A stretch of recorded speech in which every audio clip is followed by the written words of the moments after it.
आपने अक्सर किसी धार्मिक या मांगलिक कार्य के दौरान शंख तो बजते हुए जरूर सुना होगा। जिस शंख को सनातन परंपरा में मंगल प्रतीक के रूप में पूजा और बजाया जाता है, उसे अपने घर में रखने और प्रयोग करने के लिए कुछ एक नियम बताए गए हैं, जिनकी अनदेखी करने पर व्यक्ति को पुण्य की बजाय दोष लगता है। आइए समुद्र मंथन से निकले नवरत्नों में से एक शंख से जुड़े उन धार्मिक और वास्तु नियमों के बारे में जानते हैं, जिनका पालन करने पर व्यक्ति की पूजा शीघ्र ही सफल हो और सिद्ध होती है।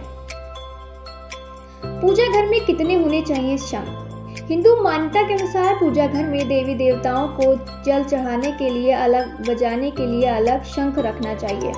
इसी प्रकार जब कभी भी शंख बजाएं, उसे हमेशा धोकर ही उचित आसन या पात्र पर रखें।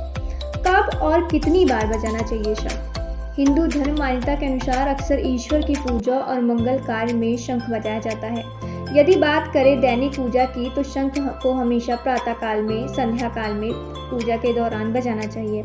इसके अलावा अन्य प्रहर में शंख को आकरण नहीं बजाना चाहिए। हिंदू मान्यता के अनुसार पूजा के दौरान जब कभी भी शंख बजाना हो, तो पहले भगवान श्री हरि का ध्यान रखना चाहिए, फिर उसके बाद शंख को एक साथ 3 बार बजाना चाहिए। महादेव की पूजा में शंख का ना करें प्रयोग। हिंदू मान्यता के अनुसार जहां भगवान श्री विष्णु की पूजा में शंख का प्रयोग बहुत ज्यादा शुभ और फलदायी माना जाता है, वहीं देवों को देव महादेव की शंख पूजा में शंख का प्रयोग कर पूरी तरह से मना है। शिव पूजा में कभी भी जल चढ़ाने या फिर बजाने के लिए शंख का प्रयोग ना करें। कहाँ और कैसे रखें शंख? पूजा घर में शंख को रखने के लिए भी कुछ नियम बताए गए हैं।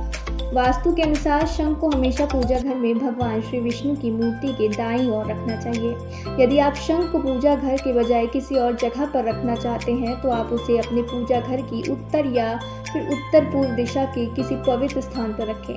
शंख को वहां पर किसी आसन या पात्र पर कुछ इस तरह रखें कि उसका खुला हुआ हिस्सा ऊपर की तरफ रहे। शंख से जुड़े कुछ उपाय। हिंदू धर्म में घर में शंख को रखने और बजाने का बहुत ज्यादा धार्मिक महत्व बताया गया है। मान्यता है कि यदि ईश्वर की पूजा करने के बाद शंख में जल भरकर पूरे घर में छिड़का जाए, तो घर के भीतर की जितनी भी नकारात्मक ऊर्जा होती है, वह पलक झपकते ही दूर हो जाती है और उस घर में हमेशा भगवान श्री विष्णु के साथ माता लक्ष्मी की कृपा बरसती है।